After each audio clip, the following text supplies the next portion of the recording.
Well, the big news today is that the government has announced a significant increase in the national minimum wage. It calls it the living wage, but it's the minimum pay per hour in the UK labour market, and it's set to rise to £11.44 per hour. That's a significant increase. It's a 10% rise for the annual rate.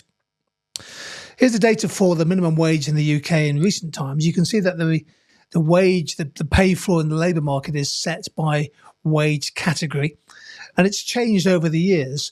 But there's the figures for 2023. Then an apprentice was earning £5.28 minimum. Anybody under 18, £5.28. Then it went up to £7.49 for somebody on the ages of 18 to 20, and then £10.18 and £10.42. Now, according to the news, here are the new figures, and this is useful for the exam, I guess, that the apprenticeship rate and the under 18 rate have gone up to £6.40. The 18 to 20 rate has increased to £8.60, and they've merged together the minimum wage rates for people aged 21 and above. So it's now £11.44, or will be in April 2024. This, of course, invites an opportunity for you to think about some of the consequences, some of the costs and benefits of increasing the minimum wage. I'm not going to use diagrams in this video. There are separate videos on the YouTube side which take you through that. But maybe pause the video for a second and think about some of the likely economic effects of an increase in the minimum wage. Well, one effect is likely to be on work incentives and working poverty. One of the aims of lifting the minimum wage is to improve work incentives, and I think that will happen, particularly for people in relatively low-paid work in the bottom deciles of the income distribution. And what the government's hoping is that a higher minimum wage will increase the active labour supply, increase the return to working relative to being on benefits, for example, and that should, in theory, reduce the level of economic inactivity, people of working age who don't actively search for work.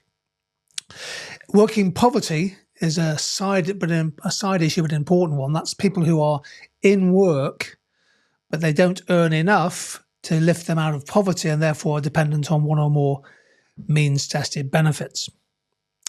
A second effect could be on businesses. Of course, this has micro as well as macro consequences.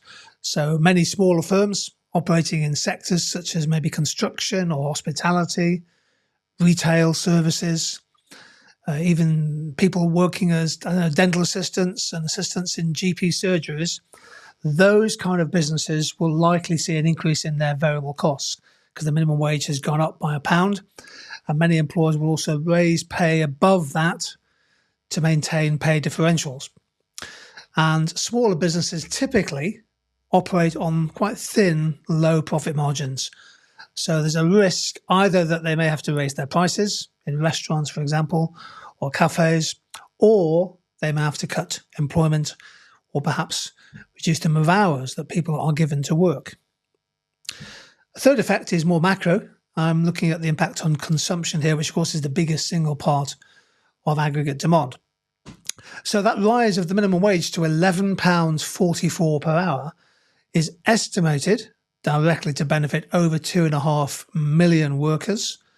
And the average earnings of somebody in a full-time job per year could well rise by perhaps £1,800 or more. Obviously, they then start paying tax and national insurance as well on that.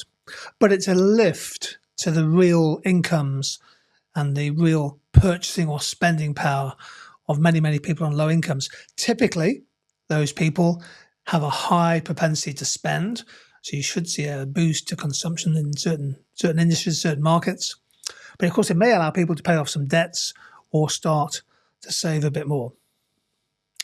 Now, of course, the minimum wage going up has been greeted with positive reviews by many people, myself included. I'm in favour of the minimum wage. But businesses have responded in different ways. This is a quick look at the response of the retail sector. This is a killer. Industry reacts to rising living wage. This was from the Caterer magazine. See, the timing and the scale of minimum wage increases is important. So this 10% rise will kick in the spring of next year. So where will the economy be? What will the inflationary pressures be in 5-6 months' time? That's an important issue to bear in mind. one of the key questions is whether businesses, particularly those smaller businesses on thin profit margins, whether they can actually directly absorb the rise in cost, or will they have to pass on higher labour costs in higher prices, which of course would add to inflationary pressure.